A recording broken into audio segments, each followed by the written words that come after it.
नमस्कार। तो आज बात करेंगे विदेशी यात्रियों के विवरण पे। ठीक है।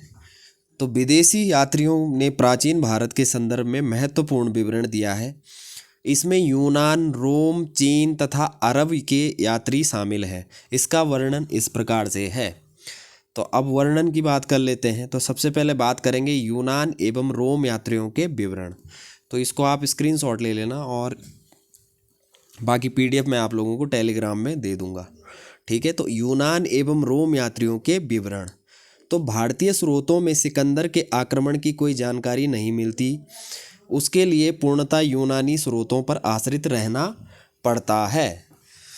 यूनानी लेखकों ने 326 ईस्वी पूर्व में भारत पर आक्रमण करने वाले सिकंदर के समकालीन सैंड्रोकोट्स चंद्रगुप्त मौर्य के नाम का उल्लेख किया है। ठीक है। अच्छा, चंद्रगुप्त मौर्य के दरबार में दूत बनकर आए मेगास्थनीज की इंडिका उन उद्धरणों के रूप में ही सुरक्षित है जो अनेक प्रख्यात लेखकों की रचनाओं में आए हैं। ठीक है। तो ये नोट्स हैं, ये उतार लीजिए और उसके बाद इनको बार बार रटा करिए। ठीक है। रटोगे आप तो प्रीलिम्स के लिए आपके बहुत काम आ जाएंगे। अच्छा, इंडिका से मौर्यकालीन शासन व्यवस्था, सामाजिक तथा आर्थिक क्रियाकलापों के संबंध में जानकारी प्राप्त होती है। ईसा की पहली और दूसरी सदियों के यूनानी और रोमन विवरणों से भारतीय बंदरगाहों का उल्लेख मिलता है और भारत तथा रोमन साम्राज्य के मध्य होने वाले व्यापार की वस्तुओं की भी जानकारी प्राप्त होती है। तो समझ गए होंगे। अच्छा अच्छा, यूनानी भाषा में लिखी गई पेरिप्लस ऑफ द एरिथ्रियन सी और टॉलमी की ज्योग्राफी नामक पुस्तकों में प्राचीन भूगोल और वाणिज्य के अध्ययन के लिए प्रचुर सामग्री मिलती है। ठीक है। पेरिप्लस ऑफ द एरिथ्रियन सी की रचना किसी अज्ञात लेखक ने 80 और 115 ईस्वी के बीच में की थी। इस पुस्तक से लाल सागर, फारस की खाड़ी और हिंद महासागर में होने वाले रोमन व्यापार की जानकारी मिलती है। ठीक है। टॉलमी ने ज्योग्राफी नामक पुस्तक की रचना 150 ईस्वी के आसपास की थी। तो याद रखना इन पॉइंटों को और लिख लीजिए। ठीक है, अपनी नोटबुक में। अच्छा, प्लिनी ने प्लिनी की नेचुरल्स हिस्टोरिका ईसा की पहली सदी की थी।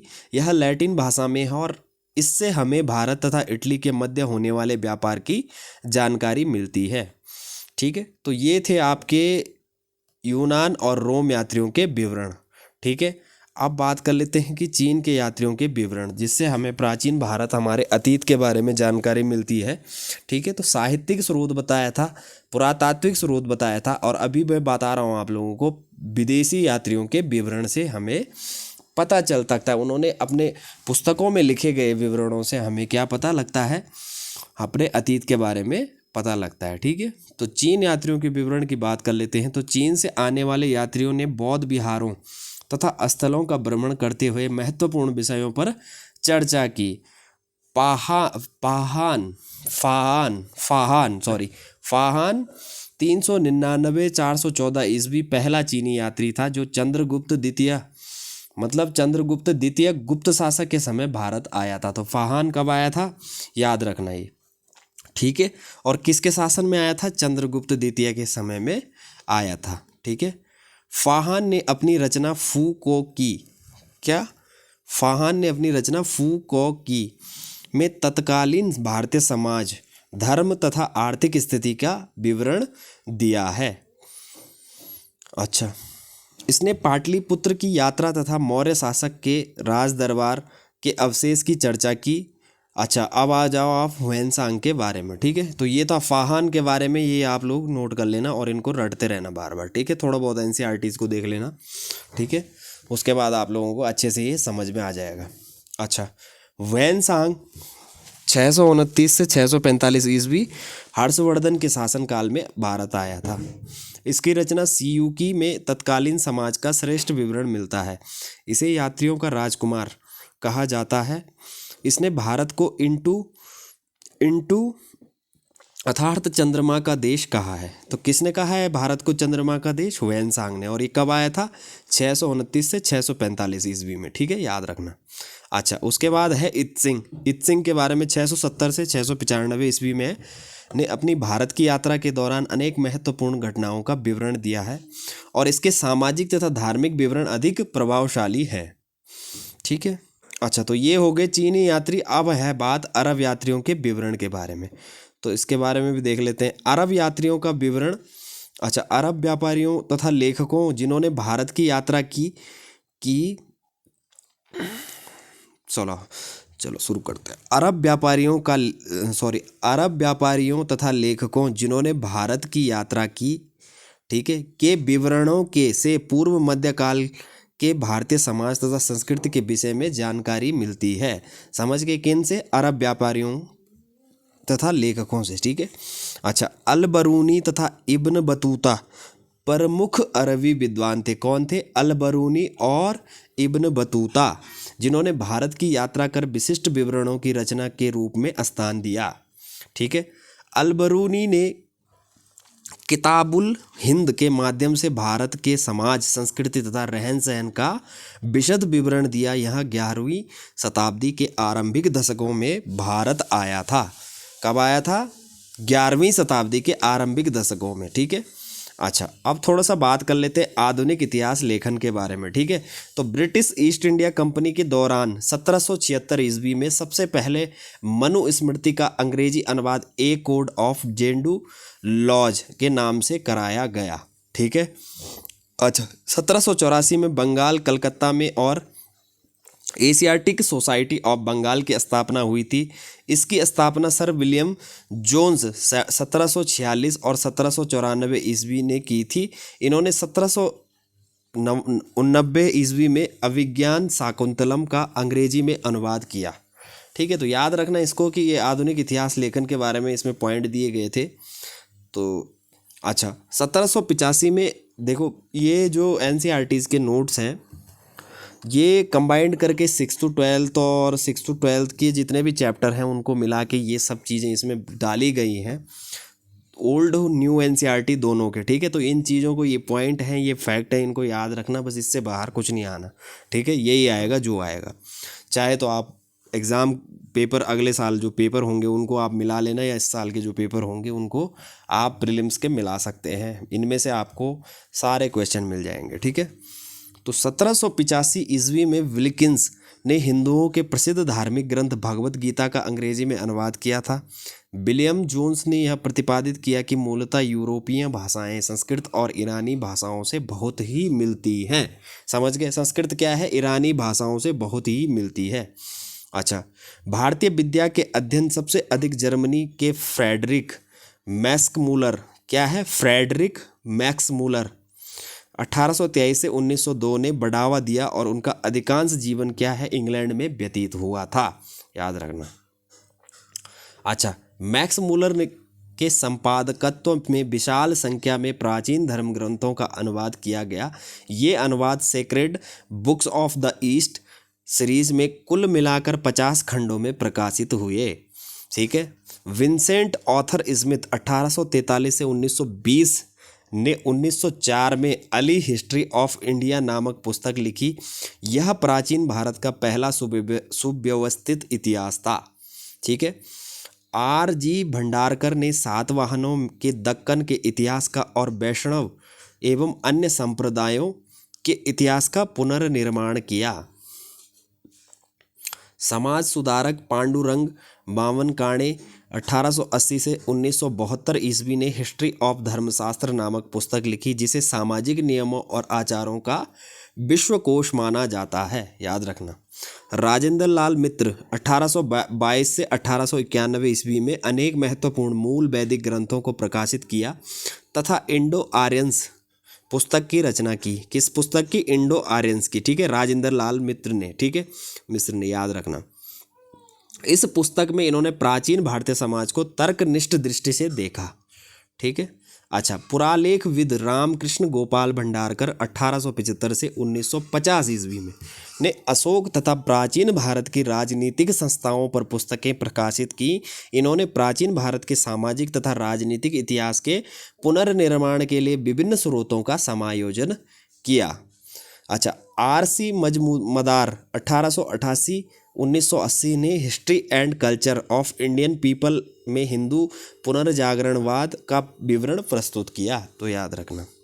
अच्छा, इतिहासविद नीलकंठ शास्त्री 1892 से 1975 ईस्वी में हिस्ट्री ऑफ साउथ इंडिया लिखकर दक्षिण भारतीय इतिहास को उजागर किया, तो याद रखना इन पॉइंटों को।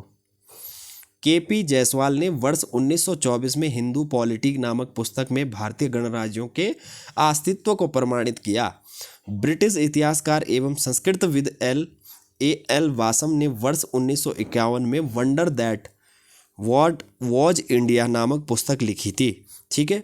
डी कोसाम्बी वर्ष 1966 ने an introduction to the study of Indian history, क्या है introduction, an introduction to the study of Indian history, वर्ष 1957 नामक पुस्तक में भी भारत के इतिहास का विशद वर्णन किया।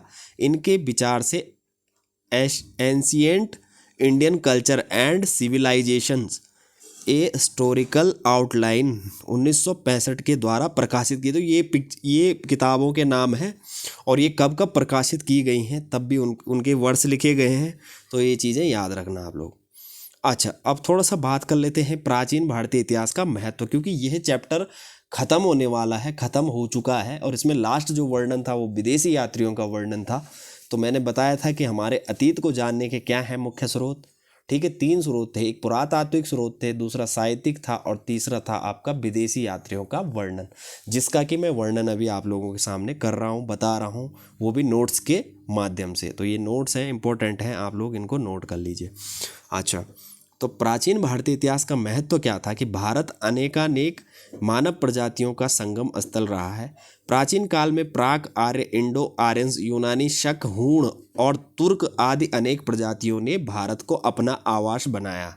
समझ रहे हो, इतनी विविधताएं थी कि इतनी जातियों ने अपना क्या बनाया, प्रजातियों ने भारत में क्या बनाया, अपना आवास बनाया था। तो अब इतना मुझे समझाने की आवश्यकता नहीं है, क्योंकि ये तो नोट्स हैं, ये आप लोगों ने पढ़ने हो, समझने हैं, एनसीईआरटी के साथ पढ़ने हैं। आपको इनको लेके आप लोगों को नोट्स बनाने की आवश्यकता नहीं है, खाली आप एनसीईआरटीज़ को पढ़ो ढंग से और नोट्स इनसे बना लो, एक एक चैप्टर करके, समझ गए। इसी तरीके से मैं नोट्स दे रहा हूँ आप लोगों को। तो प्राचीन भारतीय इतिहास में पाली और संस्कृत में बहुत से शब्द जो गंगा के मैदानों में विकसित भावनाओं और संस्थाओं के घोतक हैं, वे लगभग 300 ईस्वी पूर्व से 600 ईस्वी के संगम नाम से प्रसिद्ध प्राचीनतम तमिल ग्रंथों में मिलते हैं। अच्छा, भाषा वैज्ञानिकों के अनुसार हिंद आर्य भाषाओं में प्रचलित पाहा, नौका, खंती आदि शब्द मुंडा भाषाओं के लिए गए हैं, ठीक है, से लिए गए हैं। अच्छा, संपूर्ण देश को भरत नामक एक प्राचीन वंश के नाम से भारतवर्ष अर्थात भरतों का देश नाम दिया गया है, और इसके निवासियों को भरत संतति कहा गया है, तो याद रखना। हिमालय से कन्याकुमारी तक पूर्व में ब्रह्मपुत्र की घाटी से पश्चिम तथा सिंधु पार तक अपने राज्य का विस्तार करने वाले राजाओं का व्यापक रूप से यशोगान किया गया है। ऐसे राजा चक्रवर्तीन कहलाते थे, ठीक है। विदेशी सर्वप्रथम सिंधु तट वासियों के संपर्क में आए और इसलिए इन्होंने पूरे देश को ही सिंधु या हिंडस नाम दे दिया। हिंद शब्द संस्कृत के सिंधु से निकला है और काल क्रमेण यह देश इंडिया के नाम से प्रसिद्ध हुआ, जो इसे यूनानीय प्राय के बहुत निकट है। यह फारसी और अरब भाषाओं में हिंद नाम से विदित हुआ, ठीक है। तो याद रखना, ईसा पूर्व 3री सदी में प्राकृत देश भर की संपर्क भाषा लिंगु आम्प्रेका का कार्य करती थी। उत्तर भारत में वर्ण व्यवस्था या जाति प्रथा का जन्म हुआ, जो पूरे देश के व्याप्त हो गई, ठीक है। तो ये था विदेशी यात्रियों के वर्णन के बारे में जितने भी इम्पोर्टेंट फैक्ट थे जो चैप्टरों से वो निकाले हुए हैं। 6th 7th 8th 9th 10th 11th 12th की एनसीईआरटी से जितना निकालना था उतना निकाला है डेटा, पुरानी और नई एनसीईआरटी से। तो ये बहुत इंपॉर्टेंट होने वाला है आप लोगों के लिए। आप एनसीईआरटीज़ अगर पढ़ रहे हैं और नोट्स आप लोगों को नहीं आ रहा है समझ में कि क्या बनाना है, कौन से पॉइंट बनाने हैं, तो इन पॉइंटों को आप नोट्स बनाइए और एनसीईआरटीज़ को आप अच्छे से पढ़िए, तो ये नोट्स आप लोगों के समझ में आ जाएंगे। या आप इनके प्रिंट आउट निकाल सकते हैं, तो टेलीग्राम में पीडीएफ डाले हुए हैं, वहाँ से आप इनको इनको प्रिंट आउट करा सकते हैं और इनको पढ़ सकते हैं बार बार। ठीक है, तो चलिए देखिए, वीडियो अच्छा लगेगा तो लाइक करना और चैनल में नए होंगे तो सब्सक्राइब करना। ठीक है, मिलते हैं नेक्स्ट वीडियो में। धन्यवाद।